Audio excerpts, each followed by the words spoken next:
I want to thank everybody again for coming. It really means a lot to me personally as trying to start out and help kids in my baseball training business. I wanted to get some time with Parker just because he is from Mandan. He's from our community. He's getting a chance to play some professional baseball here. So Parker and I are just going to talk a little bit about his story and how he's gotten to where he's at. We got a few athletes from our community that are playing some big time sports here. Obviously everybody knows Carson Wentz doing a great job with the Eagles and now with the Colts. Jay Flaw, another kid from Mandan, pitched in the major leagues this season for the Orioles and Braves, actually is going to get a World Series ring for the Braves. Our message today is it's possible. It's possible for you. You're gonna have to dedicate your time. It's not gonna be easy for you, but you can reach for the stars. It's okay. If that's your goal, you can get there. You're gonna have to put in the work, but it's possible for you, okay? So that's our message today for kids. Parker and I are just gonna talk a little bit about his life and baseball and how he got to where he's at. So Parker, you've loved baseball from when you were a little guy, right? It all started kind of with softball, just going to my dad's softball games. And I was like a bat boy, and I'd go to like batting practice with them and kind of just developed the passion for it. And yeah, so that's basically where it started. And then I was kind of just an athlete, all the way around. So I like playing all sports, football, I play a little basketball, but baseball is really like, the number one thing in my life. I just like to pursue it. I played a lot of sports growing up. I just figured, baseball was my best sport, my one that I loved. So I just pursued that. Just the key of playing multiple sports, play as many sports as you can. It's gonna benefit you in these other sports, right? So, once you get to maybe the end of your high school days, college, that's kind of a good time to start focusing on one sport, would you say? You developed a passion through hanging out with your dad as a little guy. Your mom talked a little bit about throwing the ball off the wall.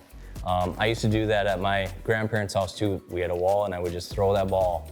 I would pick a spot on the wall and just throw that ball off the wall. I had a game going on in my head. Was that kind of how you did it too? Yeah, basically I was like a one-man team. I was the pitcher throwing it off the wall.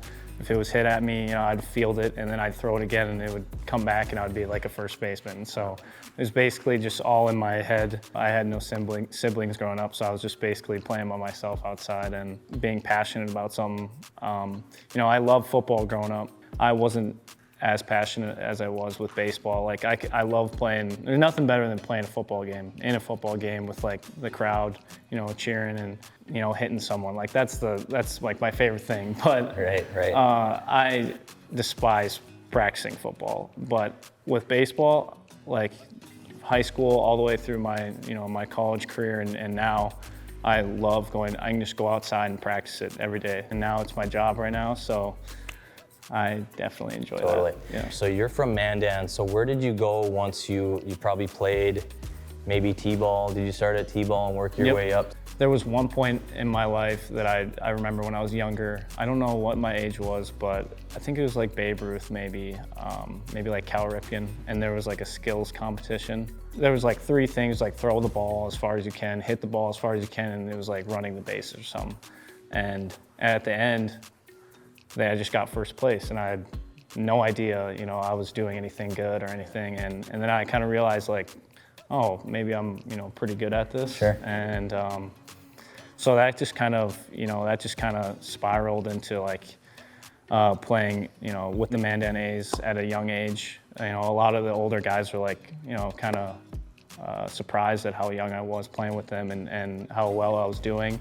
And then I remember my freshman year of high school, coming in and I was like kind of like the ace pitcher of that team, and I was a freshman, and that was kind of like just weird for everybody to see, and it sort of just spiraled out of control after that, and I just kept getting better and better. But it was from a young age when I just learned that maybe I was better than most people at this, so I just kept pursuing that. Well, the Mandan A's are a team in Mandan that's composed of maybe 14 through 16-year-olds, right? Yep.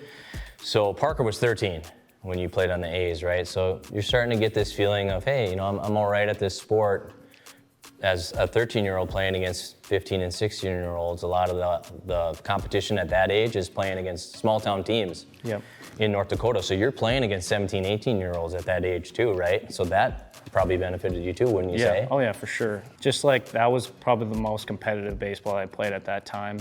That team was composed of some really good baseball players that I played with in high school, and then the Chiefs later on. And we went to regionals that year, and it was also the year that the Chiefs with like Jay Flaw and Dwight Mack and all of them, they won the state championship for the Chiefs, and they also went to the regionals. So it was kind of a big deal for me. Just realized that I can hang with the big dogs, and then shortly after, the year after that, I started playing with the Chiefs. And there was like high school and stuff, but playing against higher competition is definitely you're gonna develop into a better baseball player. So you started playing with the Chiefs when you were 14 then. Now you're playing against 17, 18-year-olds from Fargo, West Fargo, all these teams that have some pretty good teams, and starting out at 14, 15-year-old, that's not easy to hang with those guys. So how did you progress into like your senior season with the Braves and Chiefs? Basically if someone told me to do something, I'd do it. I wasn't like trying to go above and beyond, which is probably not good. I was just good, and I just picked up on stuff really well. And but bands, I did a lot of J bands, which you can see right here. I did this, Jagger. I did a lot of I think the Chiefs with Jungling, he started that with me. And then I basically, all through high school, was long toss. I just long toss. A saying that most of my coaches tell me is follow your arm. So your arm has its own mind. So you'll know, maybe you got to throw one day and your arm's like, nope, you're not throwing today. And you just got to listen to it. And then some days you got to override it and just you got to throw sometimes. So no like complex anything, going into high school or going through high school. It started getting more complex in college, and then now I have all the resources in pro ball, so I kind of might as well use them. But, sure. What other positions did you play in high school? Did you play any other position besides pitcher? So I wanted to hit and be a position player. In college more than pitching. I honestly thought I didn't really like to pitch, even though I was good at it. It was more fun being in the field, and I felt like I can give my team more of a chance to win if I was out in the outfield and then getting 3 to 4 at bats a game. So I played outfield. I was mostly a center fielder. I also played for the Chiefs when they had a pretty stacked outfield with like Jans and some other guys. I played first base a little bit, so that was pretty good. But I love being a position player. That was my favorite thing to do. Pitching was just on the side that I was good at, and eventually, it turned into me just being a pitcher instead. Sure. What did it look like as far as like colleges kind of coming after you? Can you walk us through the colleges that you were in contact with, and then how did you end up at NDSU? Yeah, so my junior year and I think my senior year, I went to Arizona to play in the Baseball Factory showcase games. That was cool. I got to play against, because growing up I only played against North Dakota competition and maybe like some Minnesota or some South Dakota, but then I got to play against like California dudes, Texas guys, and and it's like it's a different game because they get to play it all year long. And so that was good and a refreshing look at baseball, because it's like, oh, maybe I'm not as good as some of these guys. I got to step it up. I got a lot of like little college offers, like, or just emails stuff from around the country. But my junior and senior year of high school, I probably could have went to any college in North Dakota. Sure. I really loved NDSU because you would see them on the TV playing football, and it's like, I was always cheering for them. It was either NDSU or UND.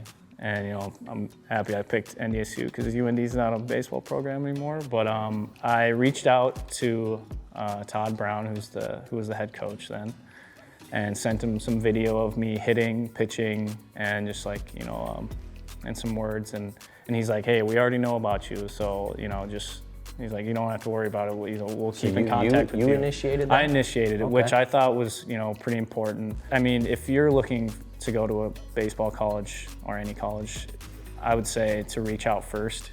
because, who knows what they, if you send them some video, they might, just get them on their radar, and who knows, they might come to a game and see something that they really like. And that's kind of what NDSU did. They were actually there at a Legion little tournament in Moorhead. There's a little set of fields just outside of Jack Williams. They were there to watch someone else, actually. And I showed up, and I went 4 for 4 in a game and stole home. And I kind of looked at the coaches, I'm like, see that? And what they really saw was the semifinal game in the high school championship, the state championship, which a lot of people thought was the championship game because it was West Fargo versus us, the two best teams. Sure. And I think I gave up one run. I think it was 1-0 going into the, we walked it off or something like that.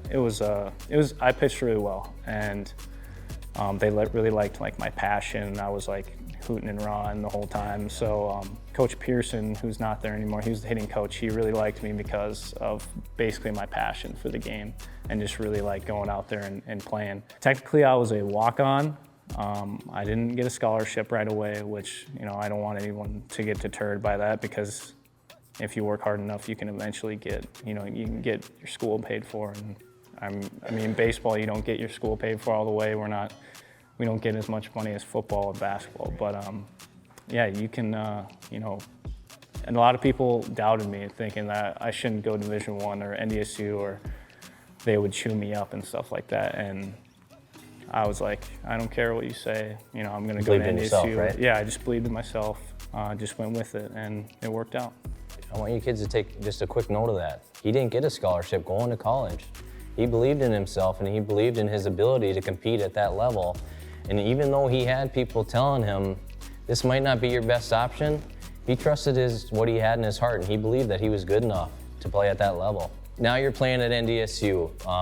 Walk us through just, if you wanna give us just a brief overview of your time there. I know you had a little interruption with COVID, so you got an extra year there too, but you had a real successful final year there. Yep. This last year where you were an All-American, Yep. right? You guys had a nice run into that tournament. If you want to just give us a little overview of your career at the Bison, maybe if you just want to touch on what you did at NDSU and then in between in your summer seasons. Yeah. If kids talk to me about, what should I do, I tell them, you should probably start lifting, because it doesn't just magically appear. I didn't really lift or anything coming out of high school, so I didn't eat a lot, so I was just a scrawny 165-pounder, just, throwing the ball around it. And through my whole college career, I gained about 35 pounds of, some fat, some muscle, but, so that helped out a lot with arm strength and just body developing. I redshirted my first year due to that. I wasn't very strong. I had a really good fall my first year. I was second in ERA. I thought I did well. I didn't do very well hitting. I realized I was a whole different animal, hitting college pitchers. And they sat me down and they go, hey, you want to just focus on pitching? I go, yeah, sure, we'll throw that out. Like I said, I loved being out there on the field and helping out the team, and just sitting in the dugout, just having to cheer them on, and I can't do anything about it. That was kind of an adjustment period, but my arm started to feel better because it was a bit sore pitching and playing in the outfield at the same time. So that felt good. So I redshirted. That was, it wasn't too bad. I kind of felt left out, but I got to play a lot of video games in the dorms. So that was nice. The next year, I was pretty determined to play. Well, in between that, I could have came back and played for the Chiefs. I had one more year. And my college coaches did not want me to, because they wanted me to get out of the state and not be so close to home. And so I listened to them. I went to Colorado to play in the Rocky Mountain League for the Arvada Colts. I had a really good time there. I made the All-Star team. I pitched 30-something innings. Did very well. Again, didn't lift or anything, didn't gain any weight, so my lifting coach really got into me that next year and said, you are going to gain weight, or you're going to run every day. And I'm like, oh, okay, well. So I was drinking chocolate milk every meal, having 5 to 6 meals a day, And I started gaining weight, started gaining confidence, started gaining velocity. It was like that second year I was topping at 87. Oh, all of a sudden I hit an 88. Oh, look at, I hit an 89, and then all of a sudden I hit a 90. I'm like, what is going on right now? I had a really good year that season. The next year I came in, I went to the Larks that summer. I was throwing really hard, topped out at 94, didn't know where it was going. So that I still had a ton of fun with those guys. A lot of good baseball players on that team. Went into my third year. Did well, still had a little too many walks, struck out a lot of guys, just had a little too many walks, still had a little control, still trying to figure out like my arm, what angle is the best for me. Went into the second year of the Larks. I played with them, had a really good season. If I would have played, we had a innings limit at NDSU for summer ball, so I could only pitch 15 innings. If I would have pitched more, I'm pretty sure I would have made the All-Star team because I didn't give up a run through the whole year except like the end. So I had a blast then, and that was when like some people were looking at me, some scouts were looking at me, and I started to really think about it a lot. Like, oh, you can get drafted. And so I started to try to do things above and beyond of what I was. And that kind of really hurt me just mentally and just everything. And I was just trying to throw really hard. It affected my velocity, my mental state. And I had a really bad year my fifth year. I think I had like 38 strikeouts and 37 walks, which is not what you want. I was supposed to go to the Cape Cod League that summer. And it's one of the prestigious summer ball leagues, collegiate summer ball leagues you can go to. I decided not to go because I just really didn't want to embarrass myself because I just knew I wasn't the best of my state. And so I just kind of took that summer off from baseball. I got a job, which I haven't gotten in a long time. But yes. You got a job now, Mom. Yeah. See this? Yeah, see that? But I just kind of rejuvenated myself and just didn't worry about baseball because I was just overthinking everything. And came into that would have been my last year, my fifth year. I had a lot of scouts looking at me. I thought this is the year, but I wasn't really thinking about, pro ball. I was just going out there and throwing. And ended up being the COVID year, shut our season down. Thank God we got another one. But that kind of ruined my chances of getting drafted that year because there's only 5 rounds that year. Pretty much the cream of the crop got drafted that year. So it was kind of heartbroken because I didn't think I'd get another season. Right. And I thought it was just all to the waste. But we got another season, and I came back pretty determined just to win a championship for NDSU. And came back, like 6 seniors came back out of the 8. Felt really good all fall ball, felt really good in winter ball. Came in, I was throwing hard. Had some ups and downs through the beginning of the season, but there was like some times where I was like, wow, I'm doing really good right now. I feel really good. I was throwing hard. And then just sometime after, there was a Jayhawks series where I did really good, but I also did bad at the same time. Something clicked in my head. I don't know what happened, but my arm and everything, my whole body just started clicking together. And I was hitting every spot that I threw to. My slider was really good, and my velocity was up there. And I just didn't give up a run for the last month or whatever. And they were just throwing me out there in the 9th inning every day, and I was just getting saves left and right. And my ego was up there. I was pretty confident. Well, that's important as a reliever, right? You were a reliever, and I think you set or tied the record for saves in a season for NDSU. So for you kids, he found the zone. Did you hear him say he found something clicked? His body, his mind, everything clicked for him. You're not going to be there every day. Like, your arm's sometimes not going to feel great, but you just got to push through it. Like, sometimes your slider's going to be off, or your fastball's not going to be able to locate, but you got to figure it out with your other 2 or 3 pitches or whatever, and that's just what you got to do. It's just a grind when you're out there, and But yeah, you got to have a quick memory when you're a relief pitcher because, you know, I could blow a save on a Friday and come back on a Sunday and get a save and you know, save the series. So you have to have a quick memory. And now, you know, I kind of understand the mental side of the game because right away, you know, I didn't understand anything about it. And I started to realize, you know, like performance anxiety was definitely a thing for me.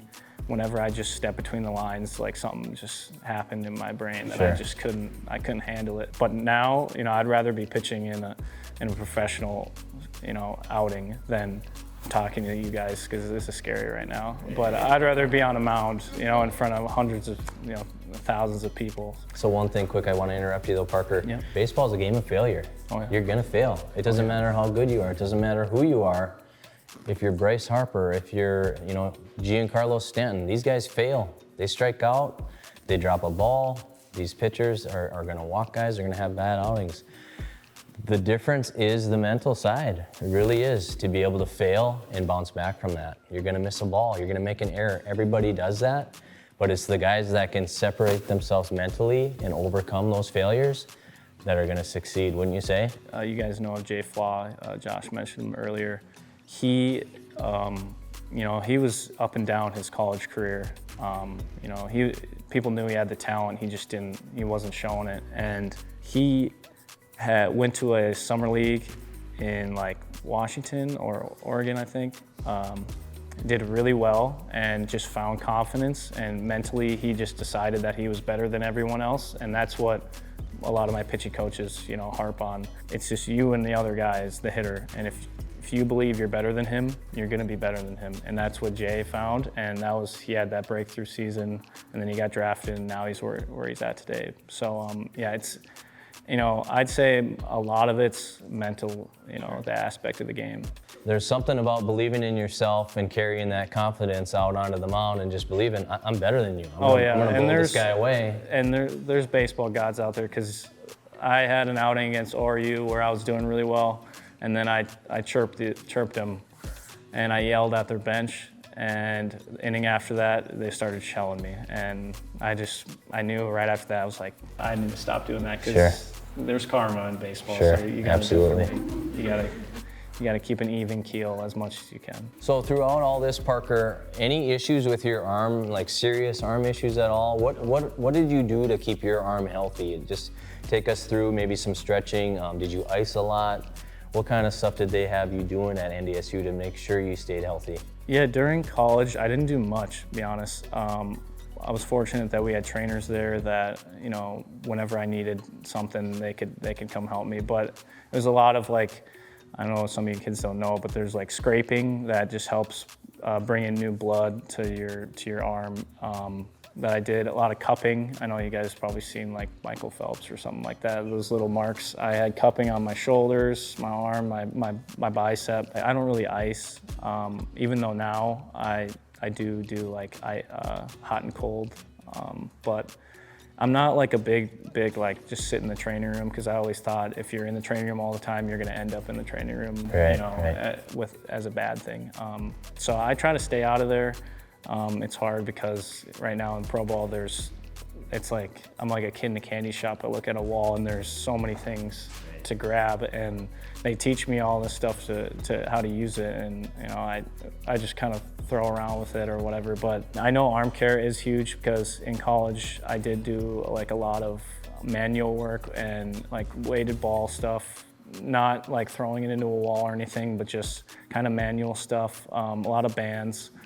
It's not like, you got to do a lot of things behind the scenes to keep your arm healthy, especially before the season, because usually it's a long season, and your arm's gonna, you know, it's gonna go through its ups and downs, but if you can just, you know, prepare for it before, it's gonna help it a lot in the long run.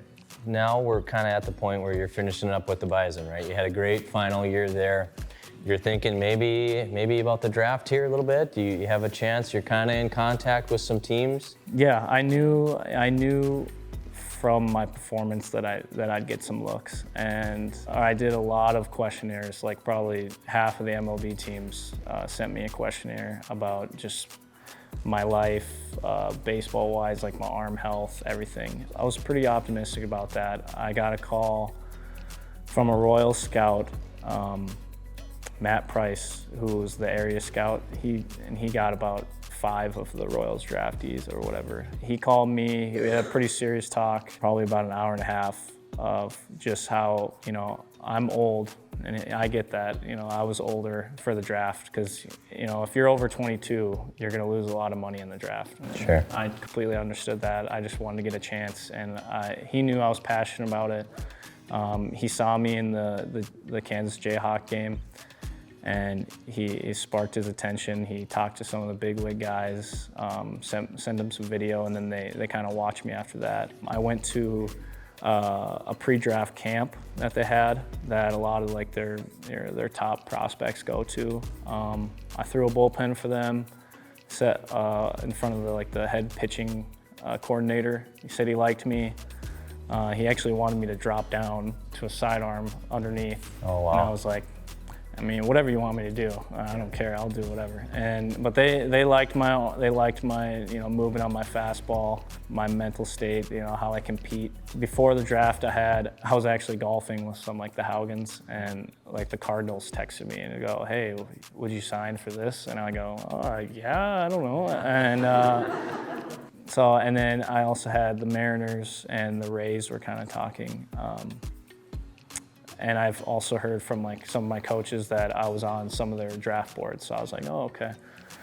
I was like, all right, I have a shot at least. And so I kind of, didn't really, I watched the first day, but I wasn't expecting to get drafted the first day. And the second day, there's a possibility because, some older guys go early and they get way less money. And it's still a condensed draft, right? Oh yeah, they don't do the 30 rounds like they used to. 40 rounds or something like that. Now it's 20, and I think they're going to keep it that way. And I was hopeful. The second day went by, and I'm like, okay, whatever. Third day came up. My buddy got drafted, Bennett Hostetler, to the Marlins. I was happy about that. Before the draft ends, the head scout called me and he goes, "Hey, we're not going to draft you." I go, "Oh, this is bad already." And he goes, "We're not going to draft you, but if your name's still on the board, if your name's still up there, we're going to take you as a signee." I go, "Okay, all right. I already got my backup plan if I don't get picked up." It ends. He immediately calls me and he goes, "Hey, you're the first one on our board to call." So I was already pretty happy about that because I was a priority to them. Right. And he said, "Would you like to be a Royal?" And I'm like, "Well, I guess I'm gonna say yes. I can't say no." So I say yes. They call me back with some information, get a bunch of emails. A few other teams texted me after that, and I said, "Sorry, I already signed with the Royals, but thank you for the opportunity." Yeah. And and that's where it went. So you signed with the Royals, feeling pretty good. Tell us what that looks like from the moment you signed. Like, where did you go, and then take us through your future and what it's going to look like here next season for you. So I got emailed a little pre-signee thing, just saying that I'm going to be with the Royals and stuff. And I'm like, okay, it wasn't official really. And they sent a bunch of tickets, information to go to Arizona and surprise Arizona. And I thought that was cool because it's they just pay for your flight or whatever. And I'm like, wow, that's pretty wild. I actually met up with some of the other draft picks on the flight there. We had to go in the morning for a physical, and you had to pee in a cup and all this. And if you ever have to pee in a cup, don't do it in the morning before you go, because then you can't, and then you're screwed. But so I did a physical. I was fine. I officially signed. I think I was there a few days before I officially signed. I had a lot of fun. Started practicing with them. I think I was the first one to throw live in a game. I threw right after a big leaguer who was on rehab, so I was like, well, I don't know, I'm gonna top this, right. I'm going out there. And there was definitely a little adjustment period that I had to get through because, I was a signee. I wasn't drafted. So I kind of felt like looking at myself. Maybe no one else looked at me like this, but I was looking at myself like I'm not as good as some of these guys that were drafted, and I don't deserve it. But I'm, and that's not the mindset I probably should have had. I should have said I'm more deserving, than everyone else. And eventually, like halfway through, I started to really figure it out, and it wasn't easy because like the hitters made it difficult too. There's professional grade hitters that I had to face. But once I figured that out, I developed some new pitches. Yeah, and I did really well towards the back half of the season, and I think it left a good taste in a lot of the pitching guys' mouth. So that leads you to right about now, right? So you're living in Fargo. Yep. Right, and you're just kind of training on your own right now? Right now, yeah. Okay, and so what's the next step for you in regards to your professional baseball career? I was gonna go about a month early to spring training anyways, so I was just gonna like take a flight out there and go to their facility because they have a nice facility that we can stay. I was gonna go early, but they called me and they said, we have some meetings that we're gonna want you to go to in Kansas City. So January 26th to the 29th, I think, I'm going to Kansas City just to have some meetings and stuff like that.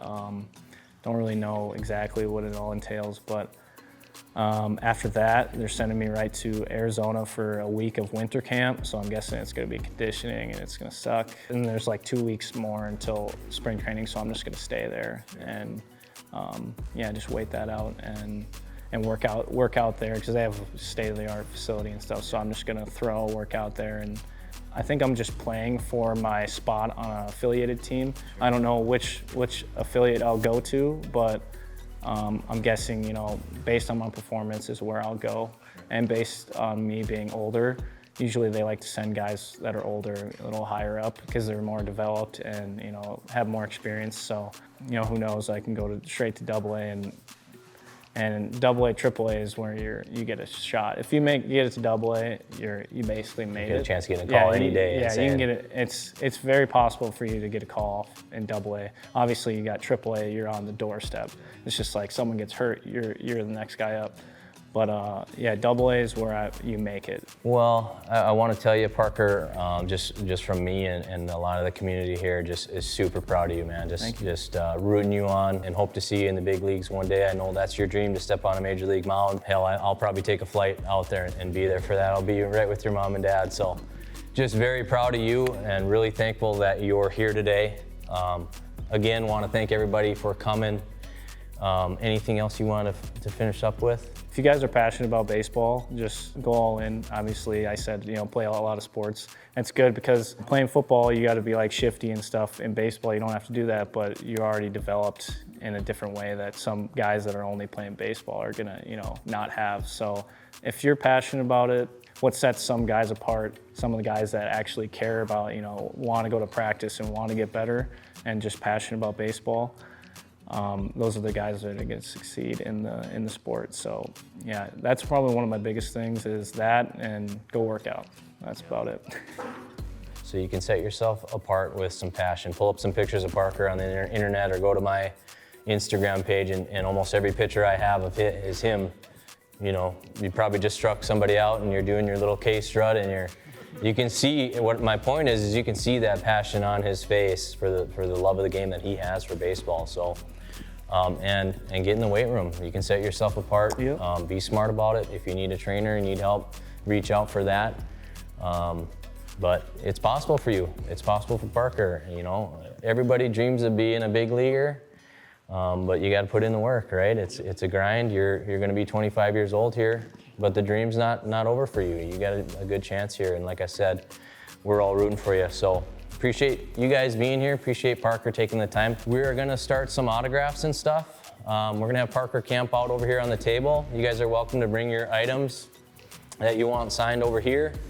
Grab a photo with him. You're cool with all that stuff? Oh yeah, for sure. And if you wanna ask him a question or two, that's fine too.